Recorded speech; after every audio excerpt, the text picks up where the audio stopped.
You looking for people who fall under the totem animal of the bear across the land, and then they give you the knocks in order for you to know how to align it to the stars so you can unlock it on the ground, right?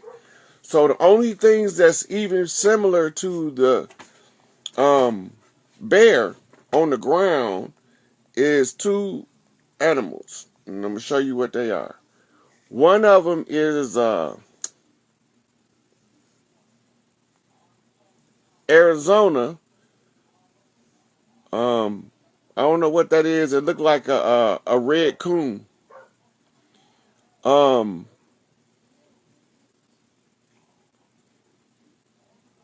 Wisconsin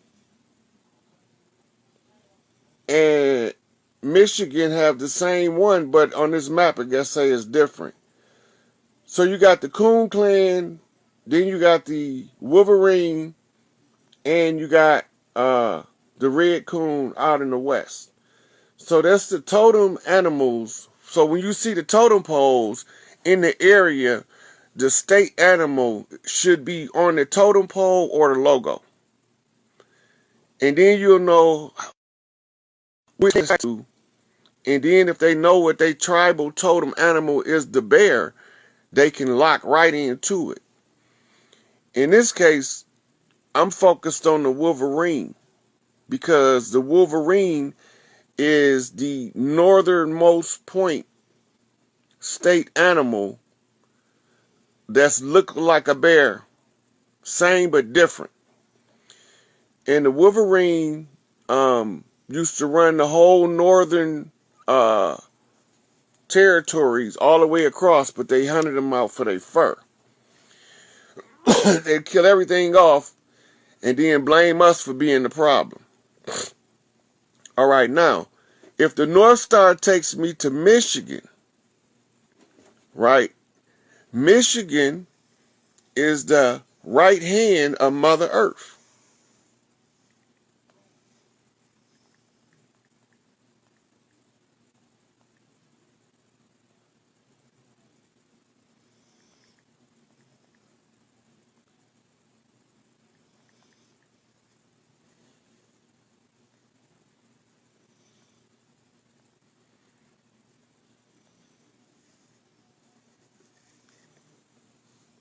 The right hand.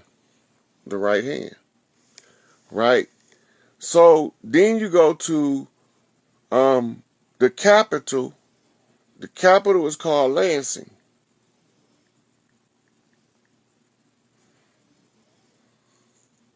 You pull up the state crest.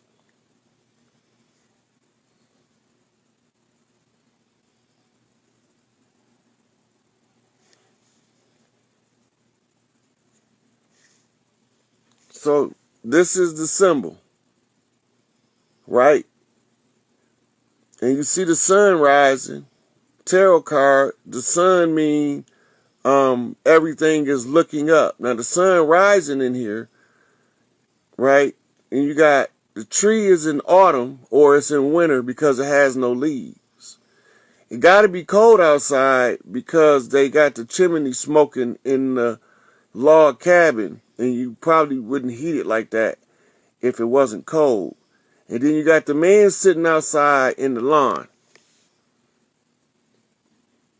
And next to him is a tool that looks like an L. Right up under there. Right? So what tool is made like an L? Well, it's a couple of them. Hammer, axe, pick. Right?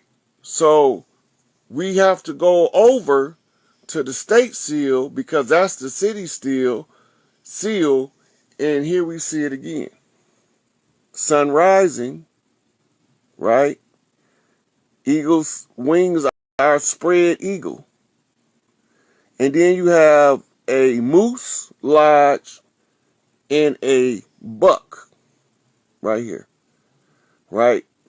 So this buck tells me Ohio, right? The moose tell me it's a bovine link. between these two lodges, there's spread eagle right here, right? And look at the name. It's Tuebor, Tudor, right? And then in that crescent is where you have the man raising his left hand while he's holding the stick in his left hand. And he's standing on the shore of the river, right? The river is synonymous with the spirit, the flow of the spirit. So the man is telling us with his right hand, he stand firm off of his affirmation because he's using the stick to pin it down. That the earth, that the earth, as he's standing on, the green earth, he never gave it away because it belongs to the spirit of the earth. And all organic indigenous tribes know that nobody can own the earth. We can only take care and be service of the maintenance of earth. And somebody's destroying it now. So this is what causes the clans to start to come back together like they got a migration call, right? Now, the Tudor takes us to the Tudors. The Tudors are conquistadors, but watch this.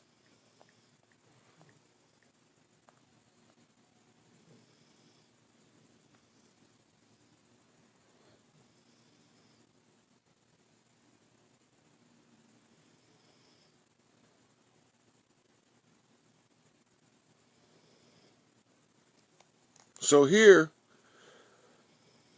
this is England's Royal House of Tudor family crest. The dog and the dragon. The dog represents the dog star, right? And the dragon represents the Draco stars. So the loyalty, because the dog also is the symbol for loyalty, is to the dragon clans from the Draco's constellation, right? And together, they guarding the rulership seat. The lion means king, and the crown can only be given by the queen. So the king is on top of the crown because he got to be crowned by the queen. So the agreement is in the shield on the crest. What is they agreeing? What is they agreeing to? Right? So you got 3 lions in the 2 red. So it's 6 lions in red. And then it's 6 Boy Scout symbols, which is the symbol of beehives. Right? And the lions are the symbol for kings. So remember, it's supposed to be 7 kings of Israel. There's 6 down here. They trapped them. Right? But this one rose above all the rest of them, right? In order to seize the crown, but he can't wear the crown until the queen is saved from who? The old story is about a lady and a dragon, right? They wrote books about knights rescuing a lady from a dragon, a princess from a dragon.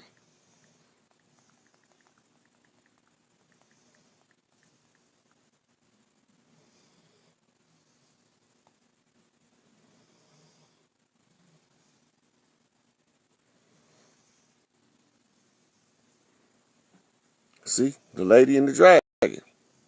Now notice the dragon has 7 heads. It's a 7-headed dragon. Dragon means master. So it has to be 7 masters, right? But one of them is seeking to devour the child as he born, is what the scripts say. right?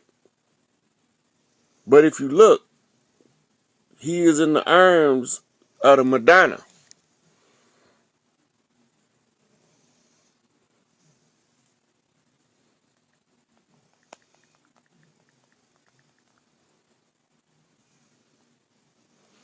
This is Europe's rendition of the Madonna, originally painted by Michelangelo, who used his family members as the models.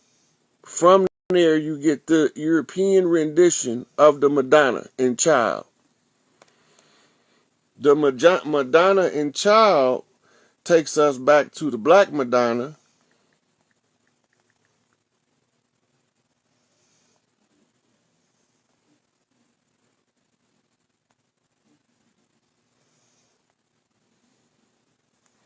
and this is the Black Madonna in Child. This one I think is in Poland.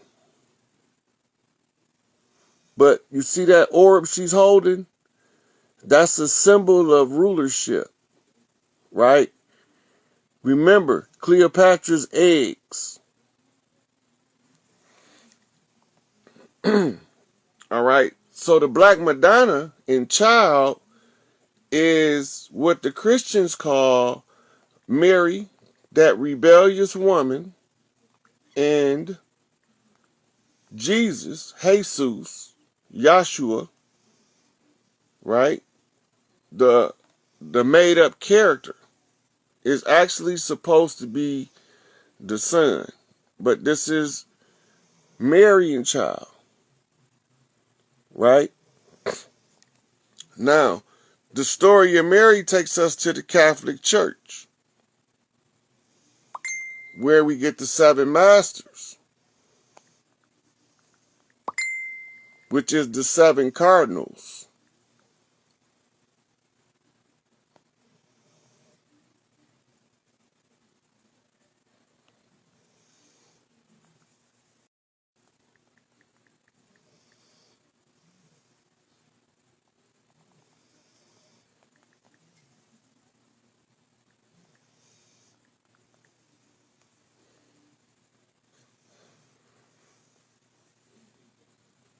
See the colors of the cardinals?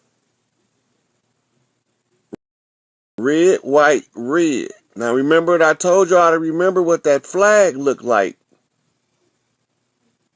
If y'all remember that, smash on the thumbs up so I can know y'all still keeping up.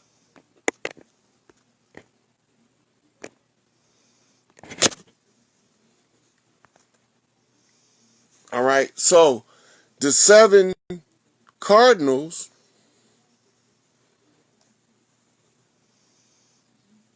you'll see them in they garb, so y'all know I ain't making this shit up. Takes us back to that flag earlier. And now we what you call lining up the sands. So it's red, white, red.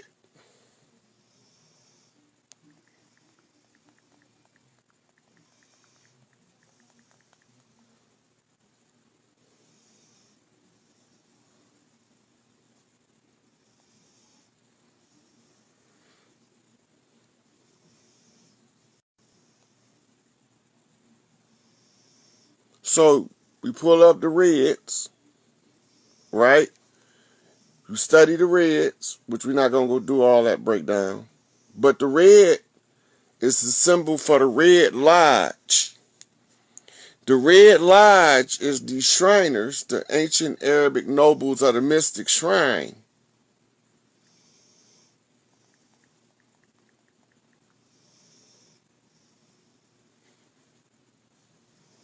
Right? And you see under there is a 5-point star. That's called the Star of Venus. Right? And it's being guarded by a tiger, because those are Bengal tiger claws or fangs, canine teeth, that's in the crescent, used to make the crescent of the moon. And the sword overhead is the sword of justice, right? Because sooner or later, all they shit gonna be exposed, and then the sword gonna come down on their head, right? So the star Venus tells us that they become they star, or the star that they rule under, is Venus.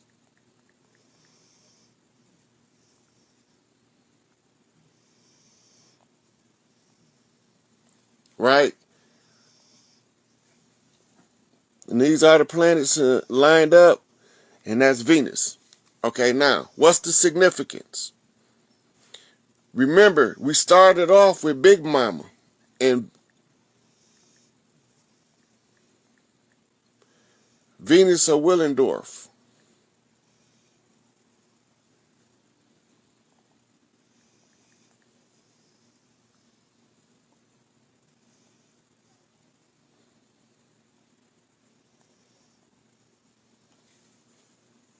Full circle 360 degrees back to where we started. Right? Because as in the beginning, so shall it be in the end. All roads lead back to Big Mama house. All roads take us back to Big Mama house. So the shrine of the Black Madonna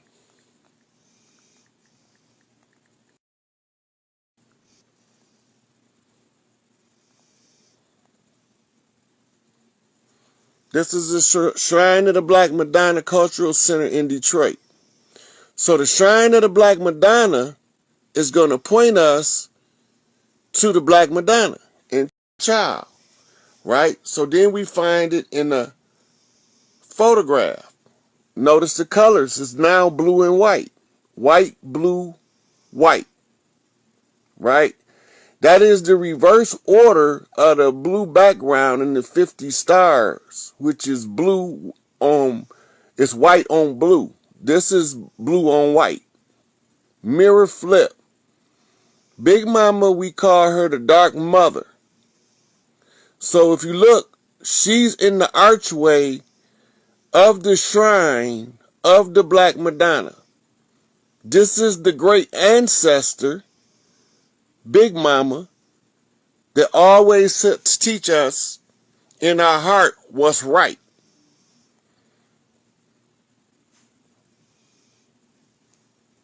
And this is the representation of her because she is the keeper of all wealth on earth. Big Mama's coffers is the only coffers. And next to her, you see the mother and child, right? Which takes us back to the sun that they call to or refer to as the Holy Grail.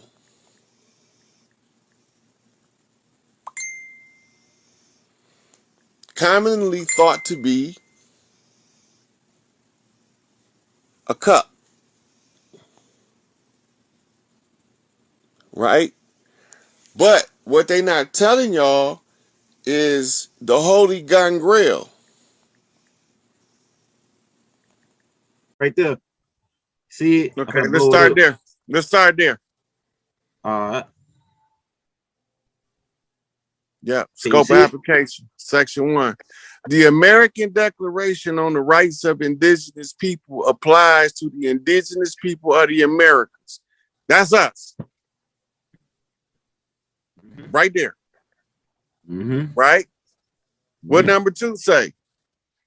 Self-identification as indigenous people will be a fundamental criteria for determining to whom this declaration applies.